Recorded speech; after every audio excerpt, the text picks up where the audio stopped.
Hai semuanya, selamat bergabung.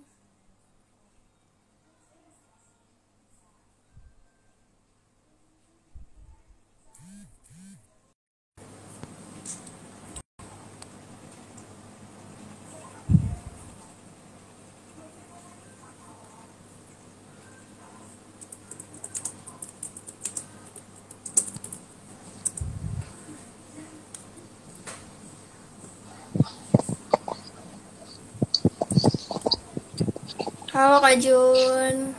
Halo, Assalamualaikum Kak Kak. ya. Waalaikumsalam warahmatullahi wabarakatuh. Gimana nih Kak kabarnya Kak? Alhamdulillah sehat. Gimana Kak Widya? Alhamdulillah sehat.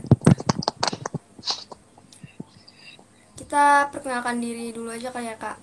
Oke, Oke, Assalamualaikum warahmatullahi wabarakatuh. Perkenalkan nama saya Widya, mahasiswa semester 6 S1 Keperawatan Sikas Widya Dharma Husada Tangerang. Kak Jun silahkan Kak Jun. Bismillahirrahmanirrahim. Assalamualaikum warahmatullahi wabarakatuh. Waalaikumsalam warahmatullahi Ya, wabarakatuh. perkenalkan, nama saya Muhammad Junaidi, alumnus Sikat Widya Dharma Husada tahun 2020. Sekarang kesibukan sedang compare. Wih mantap. Oke. Oke Kak, di sini langsung saja kali ya Kak. Di sini kan Kak Jun pernah menjadi ketua umum Hima WDH pada tahun 2018, lalu menjadi ketua FMPA pada tahun 2020, betul ya Kak? Iya, dan masih menjabat sampai 21 ini. Kalau besok Agustus selesai. Itu untuk yang FMPA ya Kak? Iya, untuk FMPA. Baik Kak, langsung saja pengalaman apa yang Kakak dapat pas menjadi ketua umum Hima WDH pada tahun 2018? Keluh kesahnya gitu Kak. Bisa diceritakan Kak? Ini kita di bawah santai aja Kak.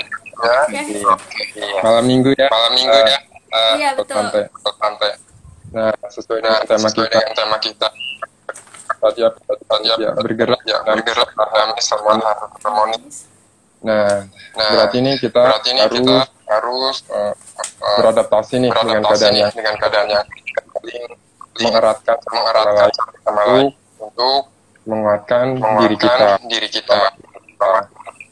Nah, tadi kakak tanya nih padukan selama ikut organisasi terutama di siswa. Nah, sebenarnya kalau rekan-rekan mungkin organisasi terutama HIMAP, terutama Kak Widya. Iya. Apa? Ingin apa? Ingin apa? Maaf Kak putus-putus. Oh, maaf. Jelas Kak Widya? Iya, sudah Kak. Ya. Sebelum saya menjawab, kira-kira Kak Widya ikut organisasi sama di HIMAP itu ingin apa? Kalau saya pribadi sih ingin mencari pengalaman sih Kak dalam berorganisasi, soalnya sebelumnya kan belum pernah berorganisasi. Terus juga kan menambah relasi juga gitu Kak. Benar. Oke, kalau saya dulu ikut organisasi itu karena terutama di himpunan ya. Iya. Karena kesel dengan oknum gitu. Saya kesel. Jadi sebenarnya apa sih yang agak menurut dia itu wow gitu, ataukah melebihkan diri lain gitu. Jadi saya penasaran kok ini anak kayaknya gitu. Akhirnya di situ niat awalnya sebenarnya apa sih untuk Hima, apa yang ingin disampaikan seperti itu. Nah, dari situ mungkin karena saya juga dan sebagainya saya ikut jalurnya, tetapi ya bukan apa ya rasa yang lebih, tetapi pelajaran banyak misalkan organisasi kita apalagi anak kesehatan juga Iya, waktunya termakan, betul. terus harus membagi antara keluarga menjadi organisasi. Dari situ saya oh ternyata organisasi terutama di kampus itu manfaat untuk kemandirian itu banyak ya, gitu. Terutama kalau dapat di organisasi itu sedangkan cara komunikasi pertama banget itu saya. Jun, maaf dipotong. Sepertinya suaranya mantul kak, headsetnya boleh dilepas mungkin. Coba.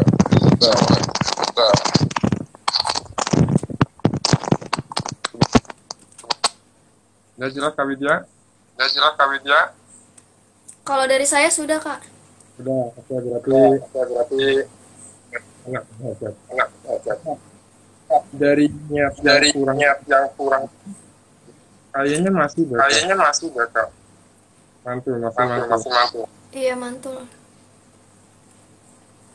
Malah kecil lepas headset. Jelas ya? Iya kak. Kayaknya emang mantul. Nggak tahu aturan apanya. Baik kak, dilanjut saja kalau gitu. Oke ya. Iya kak. Oke. Nah, saya di situ dan bahwasanya maksud itu mengembangkan teknik terutama ketika kita berorganisasi, ketika kita berhadapan dosen, bahkan pejabat. Dari situ saya belajar walaupun bahasanya mungkin kurang bagus, setidaknya bisa berkomunikasi dengan mereka, saya tidak grogi. Nah selanjutnya memang tadi kata kami menambah wawasan, menambah pengetahuan itu betul di organisasi. Ketika kita bergabung kita bertemu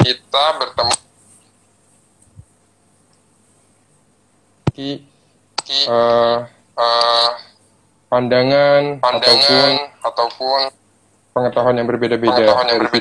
Dari situ mungkin apa yang saya tidak perhatikan saya dapat di organisasi. Sepertinya ya pada umumnya itulah Kak. Sepertinya suaranya masih mantul-mantul ya Kak. Kalau dari saya sih jelas kak, cuman putus-putus dikit gitu. Mantul enggak? Enggak. Oh enggak. Jadi saya. Lalu kak, untuk forum mahasiswa peduli anak sendiri, apakah Kak Jun yang mendirikan forum tersebut? Nah untuk forum mahasiswa peduli anak itu salah satunya saya dengan rekan-rekan terutama dari Stika Darmangsada. Nah sambil perkenalan juga forum mahasiswa peduli anak itu juga kami yang pertama mendirikan itu ingin bahwasanya kita berpartisipasi kemudian terutama hadapan kami lihat bahwasanya perkembangan anak sekarang itu sangat sudah melebihi batas umurnya seperti loh Kak. Seperti pergaulan ataupun cara komunikasinya. Sudah nggak jarang lagi di masyarakat atau lingkungan bahwa kesalahan ataupun ketidaksopanan anak-anak itu dianggap wajar. Seperti misalkan berkata-kata misal berkaki empat udah ataupun melihat video pantas kadang-kadang seperti itu. Kami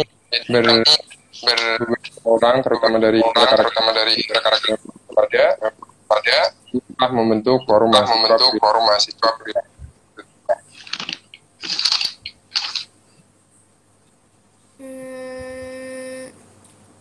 Lalu awal berdirinya, boleh diceritain dikit nggak Kak, kayak awal berdirinya FMPA itu?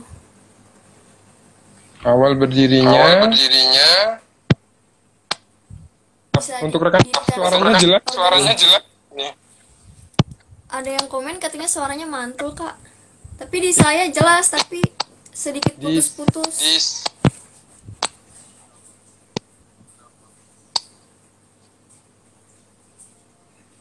Coba.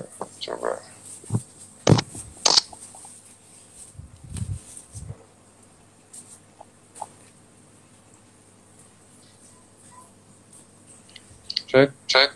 Oh ya, masih mantul Kak. Ya, untuk rekan-rekan maaf ya. Tahu ini teknis. Cek. Masih.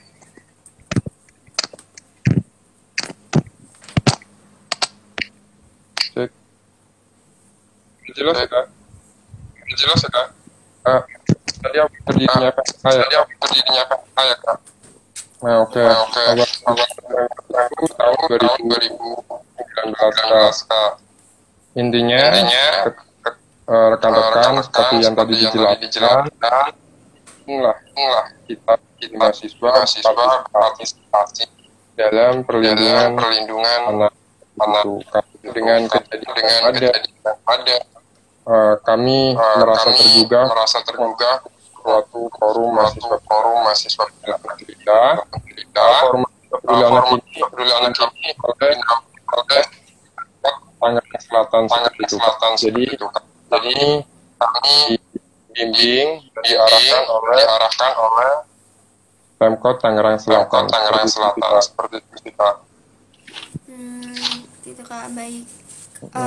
Lalu Kakak juga sekarang kan kerja di home care ya Kak? Iya. Lalu bagaimana cara Kakak memanajemen waktu antara pekerjaan Kakak dengan organisasi Kakak? Oke, terima kasih Kak. Sebelum kita masuk ke bagiannya, kita intinya ke manajemen waktunya. Intinya manajemen waktu itu. Waktu berdasarkan suatu dan efisien.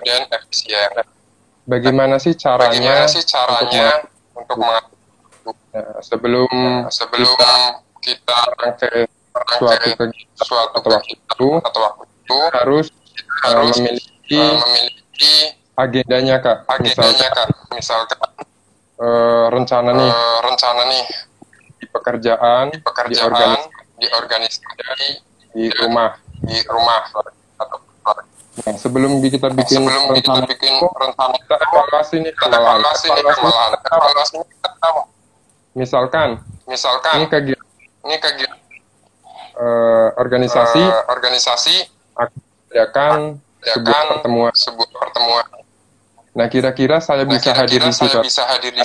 Ataupun saya delegasikan rekan-rekan mewakilkan saya. Nah, sedangkan jikalau di rumah, saya harus mengetahui kebutuhan keluarga saya dalam arti apakah ada pertemuan ataukah saya sangat dibutuhkan di keluarga dalam waktu itu. Nah, karena home care, saya 24 jam Kak.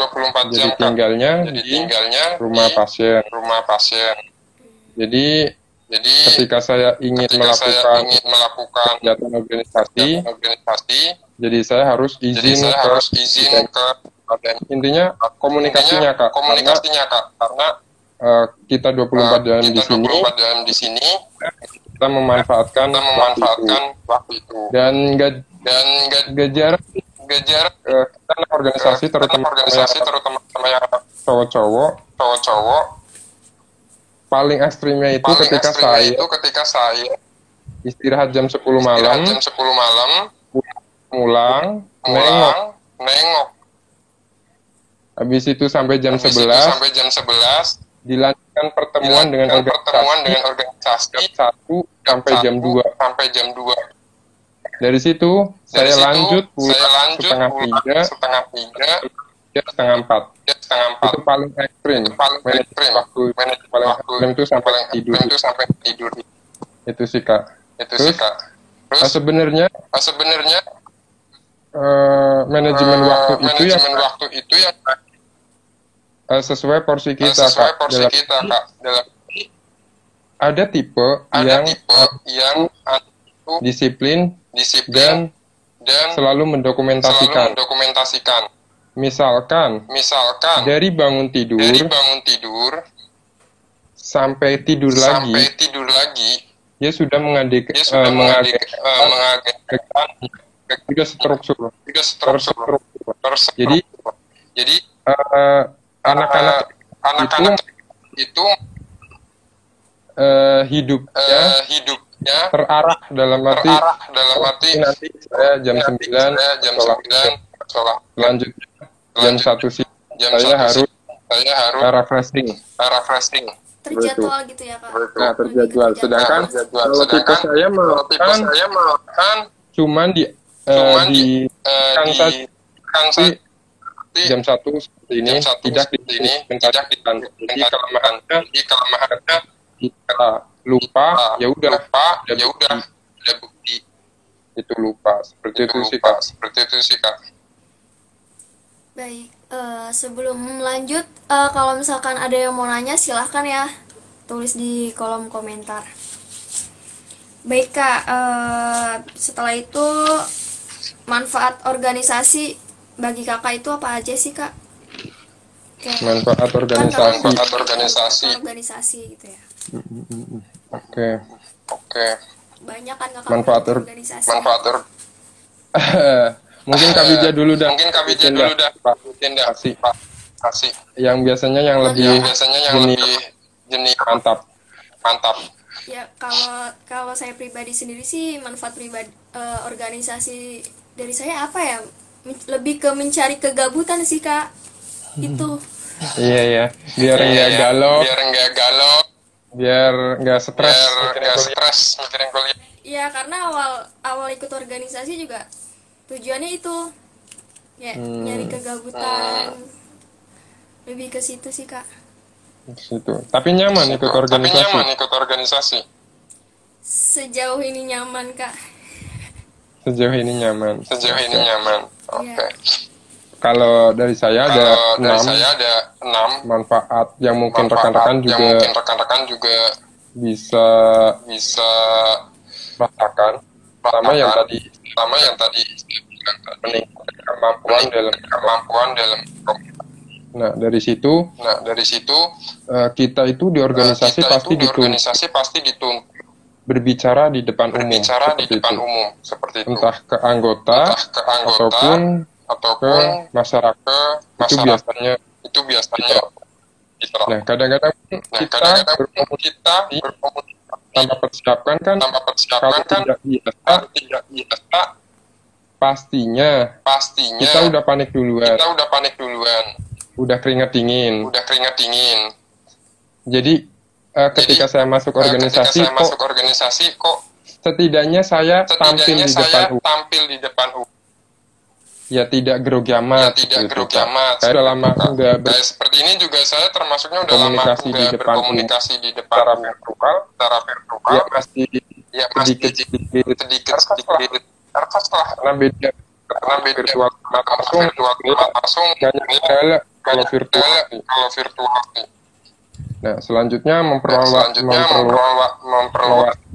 karena di organisasi saya temukan banyak latar belakang berbeda. Selanjutnya ada menambah saya mungkin pergaulannya cuma di lingkungan kecil.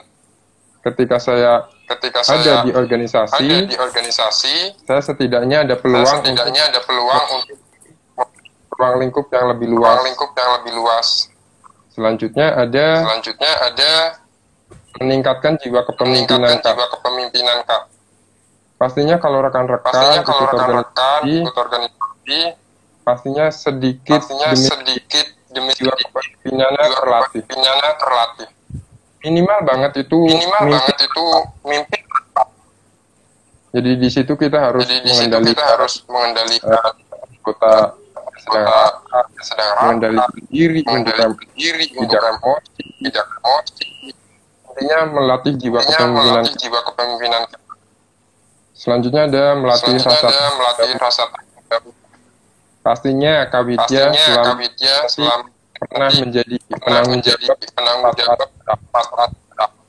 Nah, dari situ kan pastinya ketika kita gagal dalam tugas itu pastinya kita aduh ini salah dengan saya. Jadi kita semaksimal mungkin apa yang rekan-rekan itu terlaksana dengan baik. Selanjutnya ada melatih mental. Pastinya di organisasi kadang ada konflik mungkin beda pendapat, itu mental kita benar teruji. Misalkan pembina ketemu rekan-rekan yang tidak mental kita teruji dengan tekanan yang di organisasi.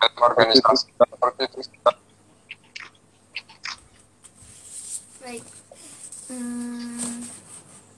Tidak ada yang bertanya di kolom komentar. Baik, langsung lanjut saja berarti ya Kak. Lalu apakah Kakak suka melakukan pengabdian masyarakat Kak? Pengabdian masyarakat saat saya kuliah pernah sama rekan-rekan ke suku Baduy rekan. Tapi ketika dekat lingkungan kampus pengabdian yang kita pamulang seperti itu sih Kak. Pengabdian yang kita lakukan mungkin yang besar amat tidak bermanfaat seperti Kak. Lalu manfaat bagi Kak Jun melakukan pengabdian masyarakat itu manfaatnya apa Kak? Untuk Kakak sendiri. Manfaatnya Ya. menurut saya sangat besar sih walaupun atau apa yang kita berikan ke masyarakat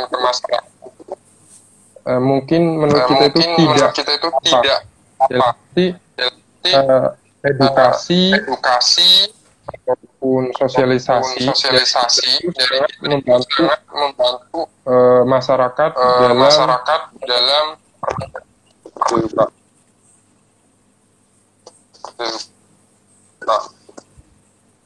misalkan saya sehat, kalau kita biasanya kalau kita terjun ke kumuh, di situ kadang-kadang bersihnya kurang. Ketika kita minimal kita membawa perubahan perilaku sederhana sekali misalkan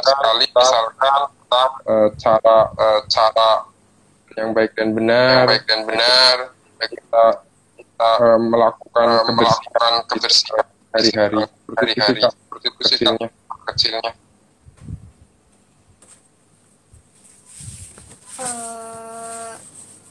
Lanjut deh kalau kayak gitu. Bagaimana cara Kakak bisa membagi waktu antara kesibukan Kakak dan ibadah Kakak? Kan kadang suka ada tuh ya Kak yang mempunyai kesibukan tapi ibadahnya tuh masih bolong-bolong gitu. Siap. Bagaimana sih Kit?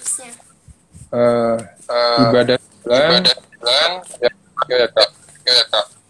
Oke, kalau saya sih terapkan sama rekan-rekan juga dulu dididik juga sama pemimpin atau atasan saya SMP SMA bahwasanya ibadah itu terutama Jadi sampai sekarang mungkin ketika saya ikut berorganisasi, jadi saya prioritaskan. Tetapi tipsnya apa sih Kak? Oke. Pertama ibadah. Kalau yang secara umum sholat itu nggak nyampe 10 menit. Sedangkan organisasi bisa makan. Selanjutnya ibadah bisa menenangkan pikiran. Karena saya pribadi banyak masalah dituangkan di itu. Ketika kita bahagia juga kita menyampaikan di ibadah itu. Jadi nggak ada alasan sih untuk menikah. Kita salinglah belajar untuk lebih pada sang kuasa. Jadi saya belajar gimana caranya ibadah berjalan dengan bukan kita. Satu, bahwasanya ibadah itu tidak yang lama. Seperti itu sih Kak. Baik, tipsnya berarti lebih diutamakan ibadah daripada kesibukannya. Karena juga ibadah kan nggak nyampe berjam-jam gitu ya Kak. Iya Kak. Tapi emang saya pribadi juga masih bolong-bolong sih Kak. Ya. Tapi saya mungkin bicara seperti ini karena saya itu setiap kegiatan apalagi ketika saya jadi ketuanya atau ketua dalam masalah itu pasti saya memiliki pantangan kepada anggota atau peserta tentang ibadah. Misalkan seperti ini. Zaman pramuka, jadi kita santai aja ya Kak. Zaman pramuka itu saya nggak tahu kenapa di pikiran bilang anggota ataupun panitia jangan sampai yang sholat sama orang muslim itu. Karena kegiatan pramuka kan pasti di luar dan kebetulan itu di tempat seperti hutan hanya penduduk. Jika ada satu jadwal sholat saya bilang udah sholat semua. Sudah itu. Ketika kita lanjut perjalanan, beberapa orang kesurupan. Yang dua biologis, paru-paru. Yang ketiga itu kesurupan. Dari rekan-rekan yang terutama cewek, yang ngakunya sedang haid, ternyata nggak haid dan dia nggak sholat. Dari situ rekan-rekan yang sudah saya bilang di awal, kegiatan saya harus ibadah, ikut-ikutan, nggak apa-apa, yang penting wajib. Dari situ peserta, panitia, di situ nangis sejadi-jadinya, panitia minta maaf semua, dalam hati minta maaf kepada sang kuasa, baru semuanya sembuh.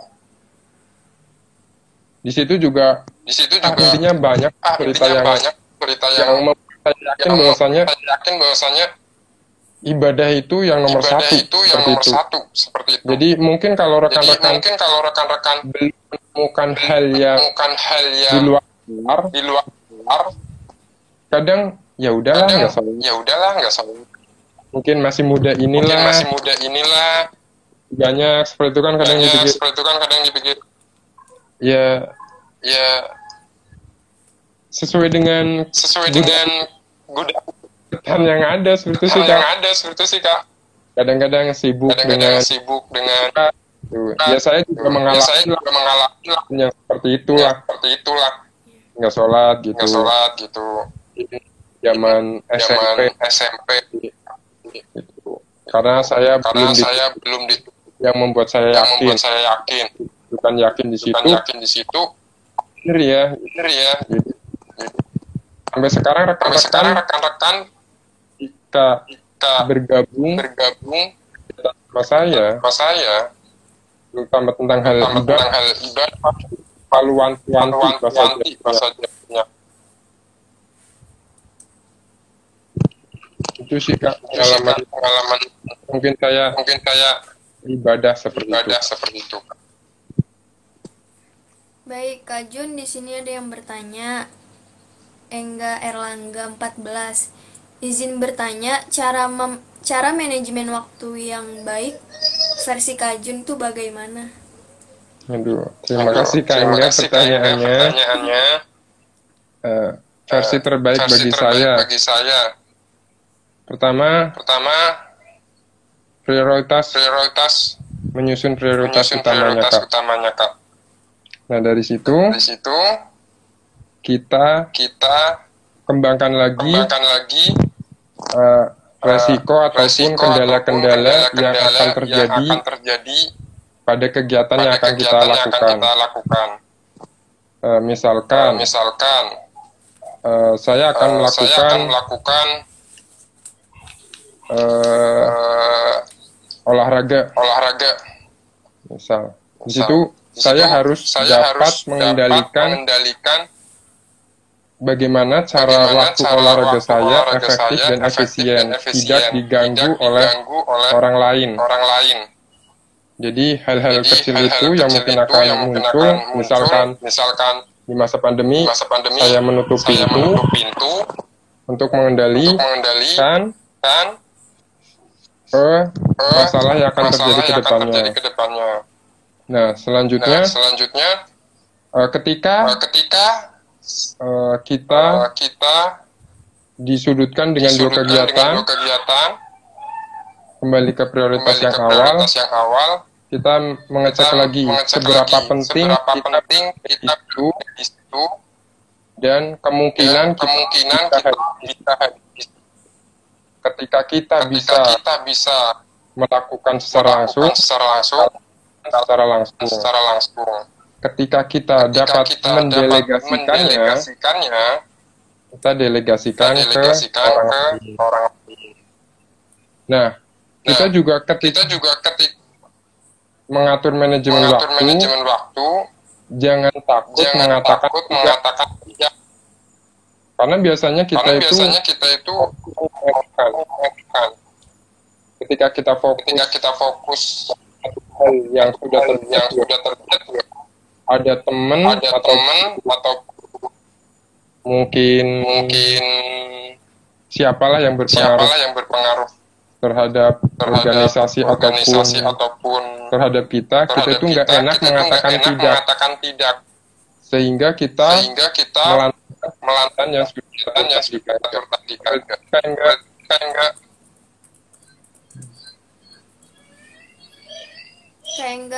Bagaimana, apakah sudah jelas? Lalu ada pertanyaan nih Kak dari Alif Maulander. Izin bertanya, bagaimana cara kita berprogres ketika pandemi supaya produktif? Terima kasih Kak Alif. Sebenarnya ini saya yang harus tanya ke Kak Alif. Sepertinya yang lebih berpengalaman dan produktif. Bagaimana sih berprogres pandemi supaya kita progres. Kita harus melakukan apa yang kita dapat lakukan Kak Alif. Kita luangkan waktu yang ketika pandemi kegiatan yang di rumah. Nah, bagaimana caranya bisa produktif? Kita juga harus memantau nih keadaan seperti Kak Alif nih. Kak Alif di masa pandemi bukan malah di rumah, tapi aktif dua. Nah, itu kan Nah, termasuk itu kan kalau termasuk secara kalau umum, secara kalau tidak, umum, kalau tidak berarti Kak Alif berarti Kak melakukan Alif melakukan aturan pemerintah. aturan pemerintah. Nah, tetapi ketika Tetapi kita ketika kita lebih luas, lebih ternyata luas, Kak Alif ternyata Kak Alif pergi keluar pergi rumah, keluar rumah, Kak Alif Kak Alif bertugas sebagai bertugas tenaga, sebagai tenaga karena Kak Alif karena Kak memiliki Alif ilmu memiliki ilmu di bidang di kesehatan, bidang kesehatan. Kak Alif Kak pasti Alif pasti ingin ingin beraktivitas ketika ada ketika ada kesempatan, kesempatan, ambillah ambillah kesempatan itu. kesempatan itu. Sehingga Sehingga kesempatan itu kesempatan itu tidak sia-sia. tidak Mungkin sia-sia. begitu Mungkin sekali. begitu sekali. Gimana nih Kak Alif? Apakah sudah jelas?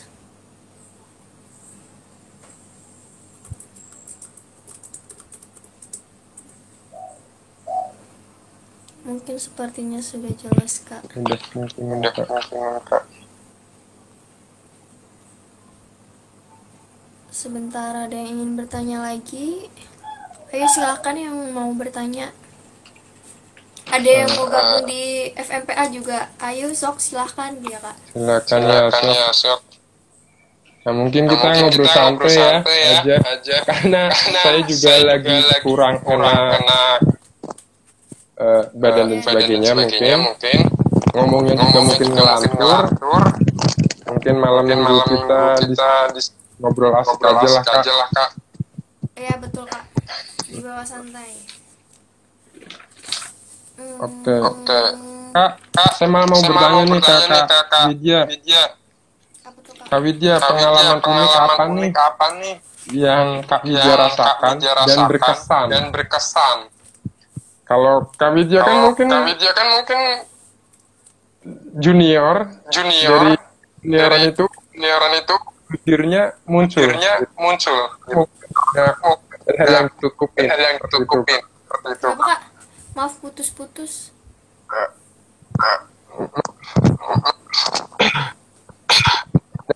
Kalau Kak Widya kan mungkin karena tadi bilangnya bilangin gabut. Gitu ya. Jadi dari kegabutan itu Mas apa sih hal unik apa yang didapatkan di organisasi?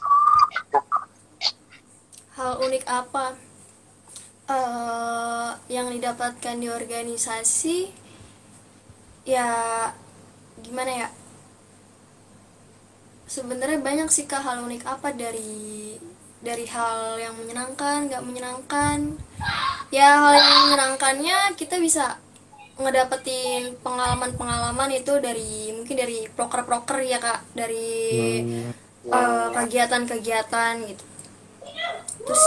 Terus hal yang nggak, kalau hal yang nggak ngenakin itu kalau misalkan ada konflik gitu konflik di dalam organisasi itu sih Kak. Paling berkesan apa? Hal yang bisa diceritakan. Jangan aib gitulah. Hal yang paling berkesan apa ya? Banyak sih yang berkesan mah Kak. Bisa disebutkan? Hal yang paling berkesan itu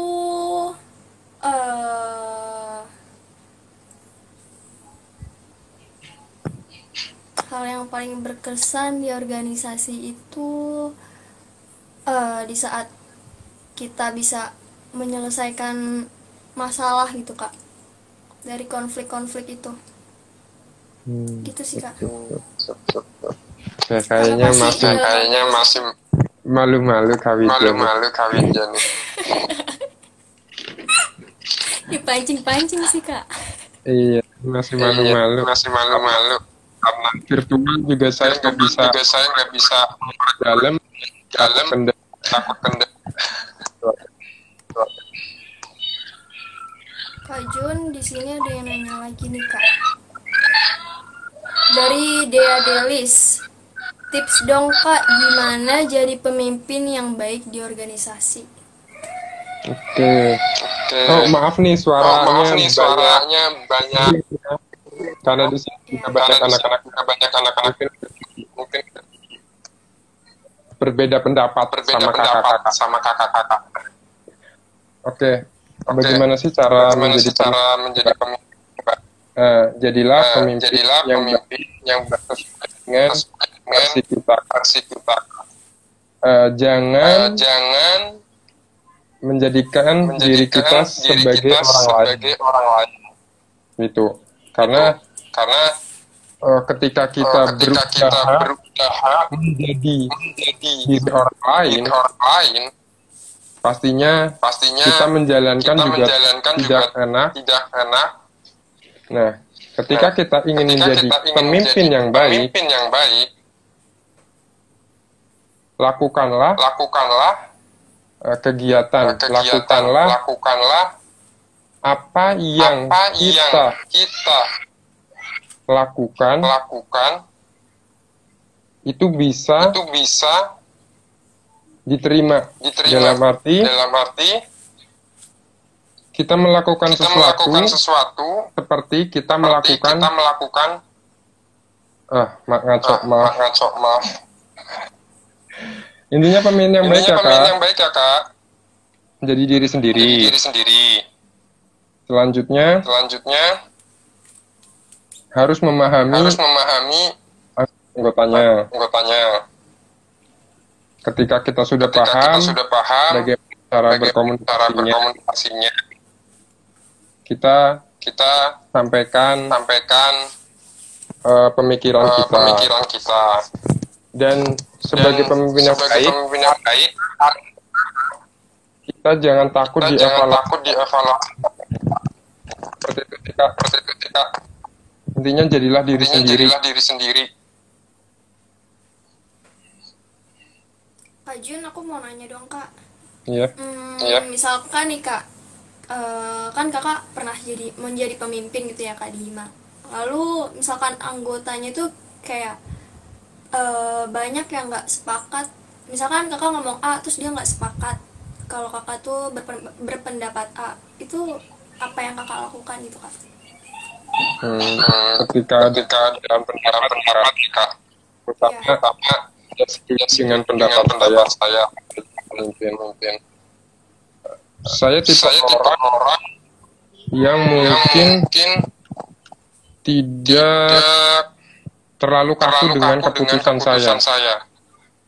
Dalam arti ketika saya lihat keputusan saya itu tidak vital ataupun keputusan saya biasanya akan mengikuti permintaan rekan-rekan. Tetapi ketika keputusan saya itu sudah mutlak, dalam arti sudah kita bicarakan kelemahan, kelebihannya, ketika kita tidak saya utarakan itu saya akan tetap memilih pilihan sendiri. Resiko yang ada. Karena tugas atau tanggung jawab pemimpin itu lumayan besar. Ketika kita sudah tahu itu pilihan saya, ya jangan dipilih walaupun yang seperti itu sih Kak Widya. Oke, berarti kakak tentang pendapat sendiri ya kak, nggak usah ngurusin orang lain gitu, pokoknya harus jadi dirinya kak Jun sendiri gitu ya kak. Dalam catatan ketika keputusan saya itu sudah dipikirkan matang-matang dan sudah disampaikan kepada rekan-rekan. Tetapi ketika keputusan saya itu bisa dirubah, kita ikutin anggota. Misalkan seperti ini. Kita pergi naik motor atau mobil. Oke. Kita tujuannya itu ke suatu desa yang jalannya sempit.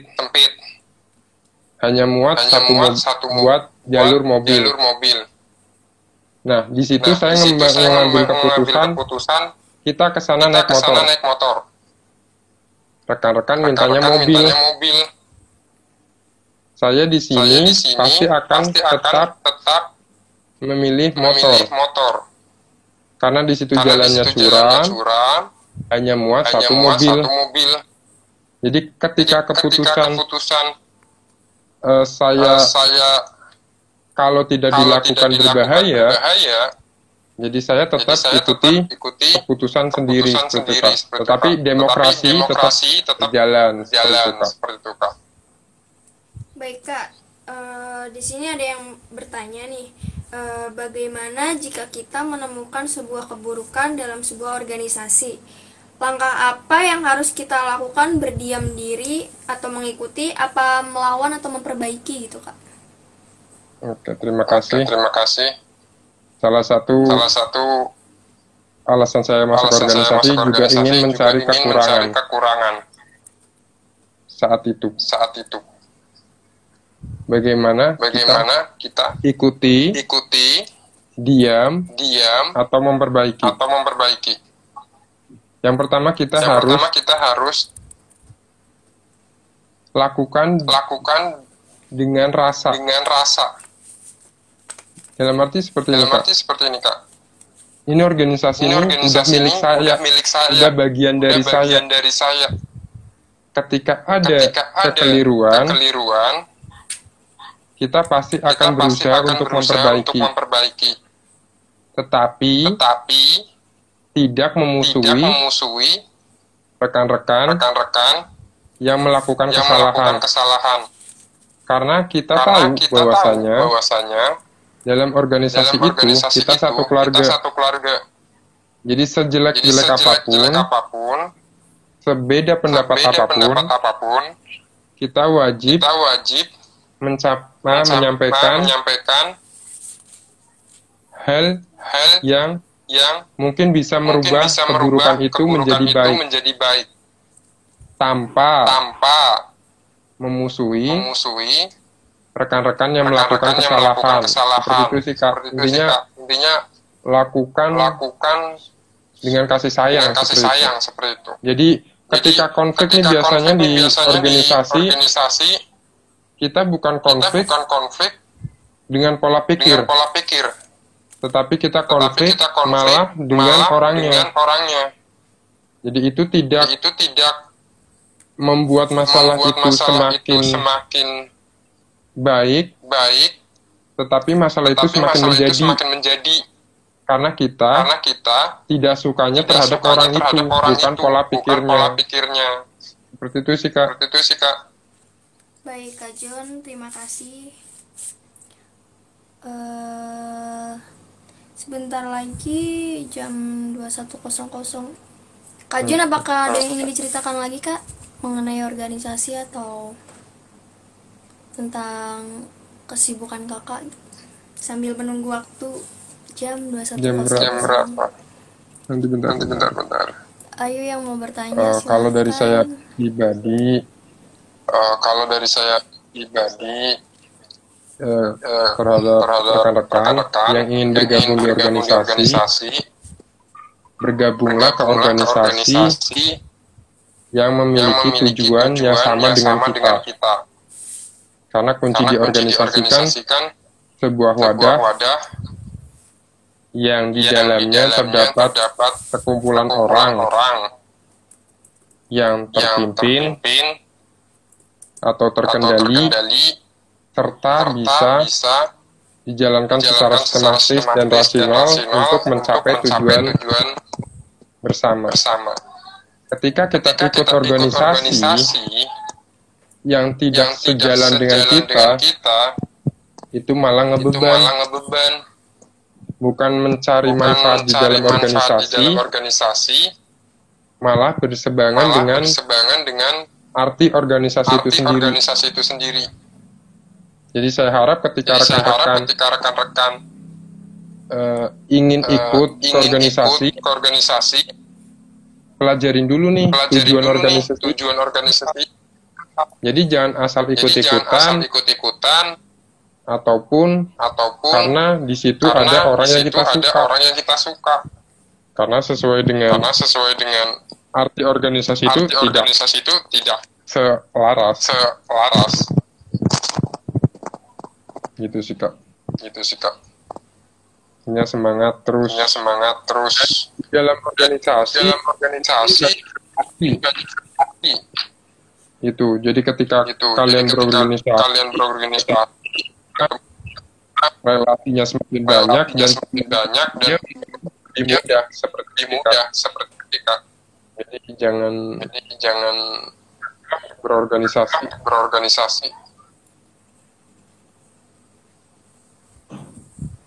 Berarti jangan kayak ya organisasi itu bergabung dengan alasan kayak jangan ikut-ikutan gitu ya Kak.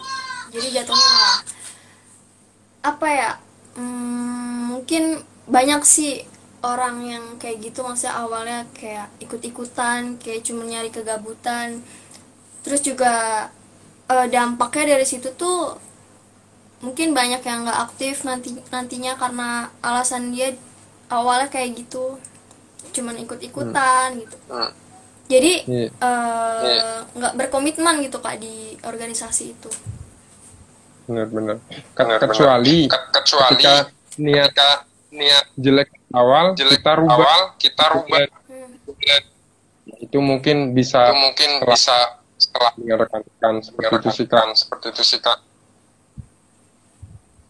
Baik Kak Jun, sepertinya tidak ada yang bertanya lagi.